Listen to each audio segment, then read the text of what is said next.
1953년 당시 헨리는 간질 환자였습니다. 헨리의 발작이 대뇌 측두엽에 깊고 축축한 곳에서 열을 받아 일어나는 것인지도 모른다고 추측했던 스코빌 박사. 그 당시에는 불필요하다고 알려진 뇌 속의 해마, 두뇌과학에 관해 알려진 게 별로 없었던 때였습니다. 기억을 관장하는 특정 부위가 두뇌 안에 없다고 믿었습니다. 살아있는 쥐의 뇌를 여러 부분 제거했을 때 기억에 미치는 효과가 다른 부위를 절개했을 때와 다르지 않다는 사실을 발견한 것입니다.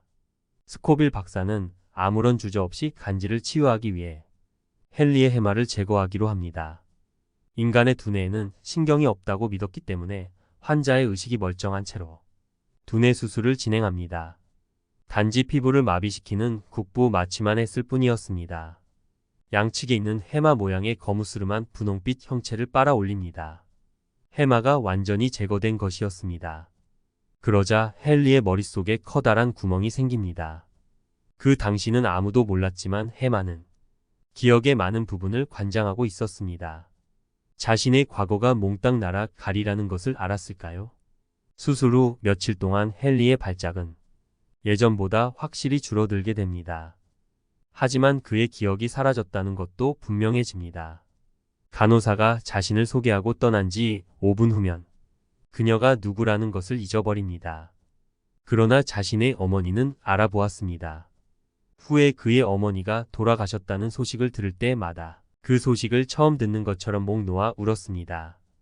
요양원의 어느 누구와도 새로운 관계를 맺지 못했고 사람의 얼굴 형체나 목소리도 기억하지 못했습니다. 몇 주가 지나도 정신적 혼란이 사라지지 않자 스코빌 박사는 자신의 부주의로 발작이 일어나는 부분뿐만 아니라 기억을 생성시키는 부위까지 사라졌음을 발견합니다. 1957년 당시 실패로 끝난 수술 경험을 토대로 연구 결과를 발표합니다. 기억을 관장하는 것은 바로 해마였음을 알아낸 것입니다. 브렌다 밀러는 수술에 관한 이야기를 듣고 헨리를 찾아갑니다. 당시 브렌다 밀러는 유명한 정신의학자인 와일더 펜필드 박사와 기억에 관하여 공동 연구하고 있었습니다. 헨리가 상실한 정신기능이 정확히 무엇인지 파악하고자 합니다. 남아있는 정신기능이라도 있는지, 그 남아있는 기능은 무엇인가 하는 것이었습니다. 가령 헨리는 5분 전까지 나눈 대화를 기억하지 못했지만 예전과 다름없이 걸어 다녔는데 이 걷는 행위 또한 기억의 일종이었습니다. 아침에 일어나자마자 양치질해야 한다는 사실은 잊었지만 손에 칫솔이 쥐어지면 손이 알아서 양치질을 합니다. 수년 동안 실험과 관찰의 나날을 보낸 브렌다 밀러는 헨리를 증거로 기억 메커니즘에 관한 중요한 사실 몇 가지를 알아냅니다. 실제로 해마는 자신에 관한 세부 사항을 기억하는 데 대단히 중요한 역할을 합니다. 그것은 의식의 핵심이었습니다. 하지만 다른 부위에도 기억 시스템이 존재했습니다. 무의식적 기억 또는 절차적 기억이라는 것이었습니다. 가령 사람의 얼굴이나 이름을 기억하는 능력을 상실했다고 해도 자전거를 타거나 담배를 피우는 방법은 알고 있을 수 있었습니다.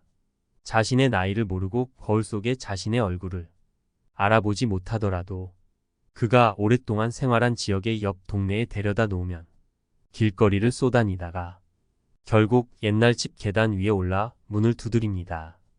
무의식이 신경증적 토대를 가지고 있음을 보여주는 살아있는 증거였습니다. 우리 두뇌 속에 독립적인 기억 시스템이 다수 존재한다는 것입니다. 1. 운동 능력처럼 거의 무의식에 가까운 절차적 기억. 2. 사실을 기억하는 의미론적 기억. 3. 우리가 어떤 사람인가를 기억하는 서술적 기억 등이 존재합니다. 가령 과일 지식은 여기에, 고양이는 여기, 개는 저기 하는 식으로 대뇌 피질이라는 그릇 속에 존재하며 살고 있다는 것입니다. 헨리가 어머니를 기억하고 있는 것은 원시 기억에 해당된다고 합니다. 해마는 기억이 묶여지는 장소이고 해마로 간 기억이 포장되어 대뇌 피질 안이 다른 장기 저장 장소로 이동된다는 사실을 보여준 것입니다. 대체로 우리가 기억하는 것은 지나간 과거에 대한 전반적인 인상이라고 합니다. 단기 기억은 어떤 화학 작용이 순간적으로 일어났다가 빠르게 사라지는 일시적인 분출과 같지만 장기 기억은 서로 묶이고 연결되어 가두고 있는 크랩인 것입니다. 컴퓨터는 인간의 확장된 두뇌에서 인공지능에 이르기까지 인간의 무수한 기억을 담고 있으며 어디를 가더라도 기억하고 있음을 알게 됩니다.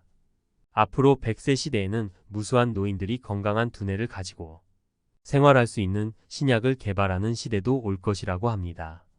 즉 기억력 감퇴를 극복하고 감각을 새롭고 신선하게 만드는 것이 이 연구에 몰두하고 있는 과학자들의 희망사항이라고 합니다.